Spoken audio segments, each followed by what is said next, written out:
बिस्मिल्लाहिर्रहमानिर्रहीम। अस्सलाम वालेकुम। आज बहुत ही अजीबोगरीब सूरत हाल हुई है और एक ऐसी हदीस की जानिब आपकी तवज्जो दिलाना चाहेंगे। और जो खबरें आ रही हैं वो बड़ी ही हैरान कुन है इजराइल के हवाले से। आपको याद है, आपने एक हदीस पढ़ी होगी कि ज़माने आखिरत में एक जंग होगी जिसमें जिक्र है यहूदियों का, यानी इजराइलियों का आज के दौर का, कि अगर ये लोग पत्थर के पीछे भी छुपे होंगे तो पत्थर बोल उठेंगे कि मेरे पीछे फलाना छुपा है। इस सारी सूरत आप सबको पता है। अब असल में एक अजीबोगरीब मामला हुआ है, वो बड़ा ही हैरान कुन है कि लिबनान के हवाले से जो अब इतलात आ रही हैं। एक तो आज उन्होंने बड़ा हमला किया है और उस हमले में एक अजीब सीन ये आया है कि वहां पर जो रॉक्स थे, पत्थर थे, वो असल में फेक थे, जाली थे। उन पत्थरों में कैमरे नस्ब थे और कुछ जगहों पर बारूदी डिवाइस लगाई गई थी। अब उन कैमरों ने किया क्या है कि उन्होंने इतला दी है कि जी यहाँ से इजरायली फौजी गुजर रहे हैं, वो सेंसर लगा है यहाँ पर, वो बता रहे हैं कि आए हैं। और उन्होंने काम ये किया कि जब उनकी मूवमेंट पता चली तो हिजबुल्लाह ने डिवाइसेस प्लांट की और प्लांट करके उनको मार दिया। ये अपनी नौयत का अजीबोगरीब मामला है जो गालिबन हमें ऐसा लगता है कि उस हदीस की तरफ इशारा करते हैं। इस पे आगे चलकर बात करते हैं। इससे भी बड़ी बात हुई है कि इस वक्त आप सोचें कि सूरत हाल अजीबोगरीब है कि एक जानिब तो लिबनान से 70 रॉकेट मारे गए हैं जो इजराइल में लगे हैं जाकर मुख्तलिफ जगहों पर, और गालिबन अब ऑपरेशन जो एक्सपैंड हो रहा है वो नेतन्याहू के घर तक जा रहा है। लेकिन उससे बड़ी बात ये हुई है जो हैरान कुन सबके लिए होगी कि गुलान हाइट्स के ऊपर, गुलान इनकी एक बेस थी, वहां पर इजराइल के फौजी कमांडोज चुप करके यानी लंबी दान को सो रहे थे। ये ड्रोन देखिए जरा, ये इराक से एक ड्रोन उड़ता है और ड्रोन उड़ता उड़ता उड़ता उड़ता इजराइल की जानिब गया और सीधा उसने उस मिलिट्री बेस का निशाना लिया और सारी की सारी मिलिट्री बेस उड़ा दी। और उसमें अजीबोगरीब मामला ये हुआ कि यानी जो मेन जिनको टारगेट करना था उनको उड़ा दिया। अब आप सोचें, ये दो लोग आपकी स्क्रीन पर आ रहे हैं बकौल इजराइल के। ये बात समझिए, इजराइल के मुताबिक 2 ये हमारे फौजी मारे गए हैं और 26 हमारे शदीद जख्मी हुए, और ऐसे जख्मी हुए कि दोबारा वो फौज में आने के काबिल नहीं है।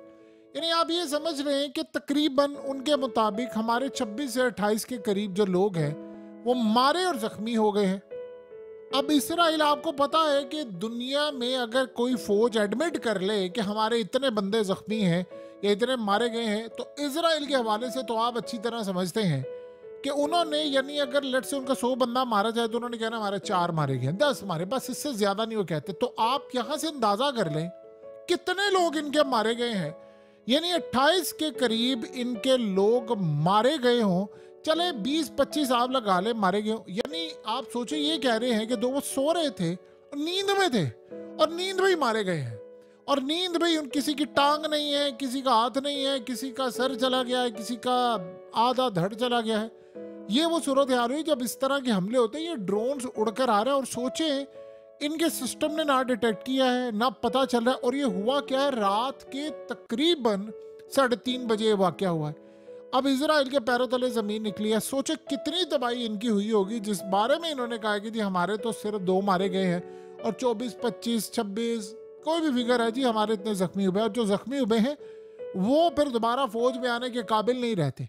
अब ये इतना बड़ा इंसिडेंट है कि जिसकी इंतहा कोई नहीं है। और उससे भी बढ़कर अब जो मामला सामने आ रहा है कि लिबनान ने अब ऑपरेशन अपनी एक्सपैंड कर दिए हैं और वो कह रहे हैं कि अब वो टारगेट करने के लिए जा रहे हैं नेतन्याहू का घर। अब नेतन्याहू का घर वो टारगेट करने जा रहे हैं। आपको पता है कि ईरान ने ऑलरेडी कहा है हमारे हिट लिस्ट पर जो बंदा है नंबर 1 वो है नेतन्याहू। और इस सारी सूरत हाल में लिबनान की जो जंग है वो इनके गले पड़ गई है। और इस वक्त फौज के और यानी नेतन्याहू और इन सब की हंगामी मीटिंग जारी है। फैसला ये हो रहा है कि जो लिबनान की जंग हमारे लिए कब्रिस्तान साबित हो रही है। ये स्ट्राइक करते जा रहे हैं बैरूत के ऊपर, तबाहकुन स्ट्राइक करें, तबाहकुन स्ट्राइक करें। लेकिन जो फौज का इनके हाल हो रहा है वो बहुत बुरा हो रहा है। अब वो जो फौज का हाल है वो पत्थरों वाली कहानी, उसको जरा समझे।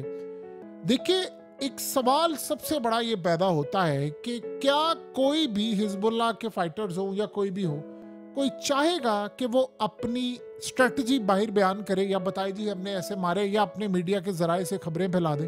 कोई भी नहीं चाहेगा। सवाल ये पैदा होता है कि खबर मीडिया तक आई कैसे? कि हिजबुल्लाह ने वहां पर रॉक्स थे, पत्थर थे, उन पत्थरों के अंदर कैमरे लगाए हुए थे और उन कैमरों से उन्होंने डिटेक्ट की इनकी मूवमेंट, और फिर उसके बाद उन्होंने पत्थरों और दीगर जगहों में डिवाइसेस फिट की थी और वो फट गई और ये मारे गए। अब आपको याद है कि इस्माइल हानिया को जो मारा गया है वो कैसे मारा गया था? वो उनके कमरे में ईंट थी और या उनके एरियाज के करीब ईंट थी और उसके अंदर डिवाइस थी। जो काम इजराइल ने किया ये अब कर रहे हैं। अब सवाल ये है कि उस हदीस में बहुत सारी ऐसी अपडेट जो आ रही हैं सोशल मीडिया पर, सारी चीज़ें इस हवाले से वो इंडिकेट करता, अगर ये चीज़ें ऐसी ही हुई हैं तो इसका मतलब है कि ये चीज़ इंडिकेट कर रही है कि वो जो हदीस है उसका मफहूम है कि छुपे होंगे और पत्थर बोल उठेंगे। तो हम इसको रिलेट कर सकते हैं। हो सकता है आने वाले वक्त में पत्थर खुद बात करे, टेक्नोलॉजी इतनी एडवांस हो जाए, या ऐसे पत्थर बनाए जाए जो जंग में हिस्सा लें, जो टेक्नोलॉजी बेस हो और वो सेंसर कर ले इनको। ये तो चले आने वाले वक्त में जब होगा सो देखा जाएगा। अभी जो इतलात आ रही हैं उसके मुताबिक ये मामलात है। अब इस सूरत हाल में कैसे ये सूरत हाल यानी हुई है, इसमें जो यानी सीन सामने आया है उसमें एक बात तो तय है कि आप अपनी स्ट्रेटजी तब बताते हैं जब आपने उससे डबल मकसद हासिल करना हो। यानी देखिए इजराइलियों को भी ये बात पता है क्योंकि खुद वो ये काम करते रहे, मास्टर अब इस काम में। अब इसे होगा क्या कि अब हर पत्थर के ऊपर इनको शक होगा, हर पत्थर पर, हर पहाड़ पर, हर दरख्त पर, हर चीज पर। आपको नहीं पता कोई दरख्त है उसके अंदर ये चीज है, आपको नहीं पता कि कोई पत्थर है उसके अंदर कोई चीज है, आपको नहीं पता कि जमीन के ऊपर कोई चीज उगी हुई है उसके अंदर कोई चीज लगी है, कैमरे है, उनकी मूवमेंट है। आपको पता है कि नेतन्याहू के बारे में बोरिस जॉनसन जो बरतानिया का साबिक वजीर आजम था, उसने अपनी बायोग्राफी में चीज लिखी है जो आजकल पूरी दुनिया में हलचल मचा रही है। उसने कहा कि नेतन्याहू जब आया मेरे पास तो उसने कहा मैंने बाथरूम जाना है, तो जाहिर सी बात है जब मेरे पास है तो मैंने उसको अपना बाथरूम इस्तेमाल करने दिया कि जाहिर सी बात है किसी मुल्क का वजीर आजम है तो अब आप उसको इनकार तो नहीं कर सकते। तो उसे कहती मैंने जाना। कहता है बाथरूम गया, मीटिंग शीटिंग खत्म हुई, चला गया। कहता बाद में मेरी टीम ने जाकर कुछ अरसे के बाद पकड़ा कि वहां पर ये रिकॉर्डिंग डिवाइस लगा कर गया था। सारी गुफ्तगू पीछे बैठकर इजराइल में सुनी जा रही थी।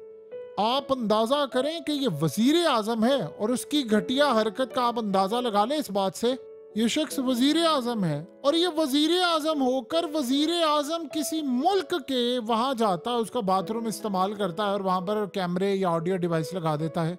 और उसको पता है कि अगर मैं पकड़ा गया तो मुझे किसी ने भी नहीं पूछना, हमारी ताकत ही इतनी है दुनिया के अंदर कि कोई हमारे आगे बोल ही नहीं सकता। यानी आप अंदाजा लगा लें किस सूरत हाल में किस लेवल पर जाकर कोई घटियापन अगर कर सकता है तो ये वो लोग हैं। अब सीन यहाँ पर ये है कि जो लोग ये काम करते हैं उनको ये बात ज्यादा शक में मुब्तला करती है कि जी हम जो मिसाल के तौर पर ये लोग खुद जो काम करते रहे अब उनको शक है अच्छा इसमें भी डिवाइस हो सकती है, इसमें भी डिवाइस हो सकती है, इसमें भी कोई रिकॉर्डिंग है। अब वहां पर जो भी पत्थर होंगे, स्ट्रेटजी ये है इस तरह की चीजें रिलीज करने की, जो भी पत्थर होंगे जो चीज होगी उससे इनको खौफ आता रहेगा कि पता नहीं इसमें कुछ है, नहीं इसमें कुछ है। इस खौफ ने उनको इतनी बुरी तरह तबाही का शिकार कर दिया है कि उनको ये बात समझ नहीं आ रही कि हम कहाँ खड़े हैं, हम कहाँ पर जाएंगे। इसीलिए अब वो जो भी जंग करने के लिए आगे जाएंगे वो इस सूरत हाल में उनके लिए खौफ की फिजा होगी, यहाँ से कोई पत्थर तो नहीं है, यहाँ से तो नहीं है, तो वो डर डर करेंगे। असल में फिर ये होगा कि बहुत सारी जगहों पर जब उनको लगेगा कि अच्छा यहाँ पत्थर हैं, ये कैमरे वाले नहीं है, तो रियल में जब होंगे तो वो यकीन नहीं कर पाएंगे। यानी शेर आया वाली कहानी हो जाएगी इनके साथ। अब इजराइल के साथ मामला काफी खराब हैं। देखिए उन्होंने एक काम किया है, ये फंस रहे हैं, ये जंग उनके गले पड़ रही है। इसराइल इसमें एक काम कर सकता है जो बड़ी खतरनाक सूरत हाल है, जो आप अंदाजा कर ले इकोनॉमिस्ट मैगजीन के कवर के ऊपर ये चीज मेंशन कर दी गई है। वो चीज आप सबको अच्छी तरह पता है क्या है। अब ये मैप दिखाया गया है और उसमें एक शीशा टूटता हुआ दिखाया गया है, यानी ग्लास है उसमें क्रैक्स पड़े हुए हैं। और ये क्रैक्स क्या इंडिकेट कर रहे हैं? ये क्रैक्स असल में बता रहे हैं कि इजराइल से शुरू होने वाली जो जंग है वो पूरे के पूरे मिडल ईस्ट और पूरे वर्ल्ड में फैलने वाली है। अब ये कैसे होगी? अब आप अगर इन क्रैक्स को देखें, आप इनको डिकोड करें तो आपको ये बात समझ आती है कि क्रैक्स ये बता रहे हैं कि हो सकता है कि कोई एटमी जंग हो सकता है कि कोई ऐसा हमला, कोई इतनी तबाहकुन जिसकी रेडिएशन, जिसकी तबाही, जिसके असरात दूर दूर तक जाए।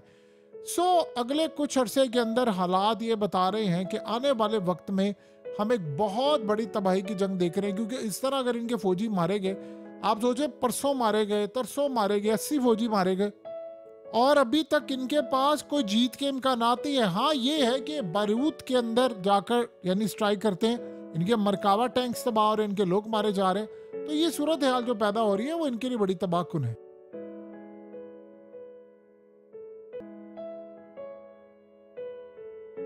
हकीकत टीवी को सब्सक्राइब करना मत भूलें, वीडियो को लाइक करें, शेयर करें और कमेंट सेक्शन में अपनी राय का इजहार ज़रूर करें।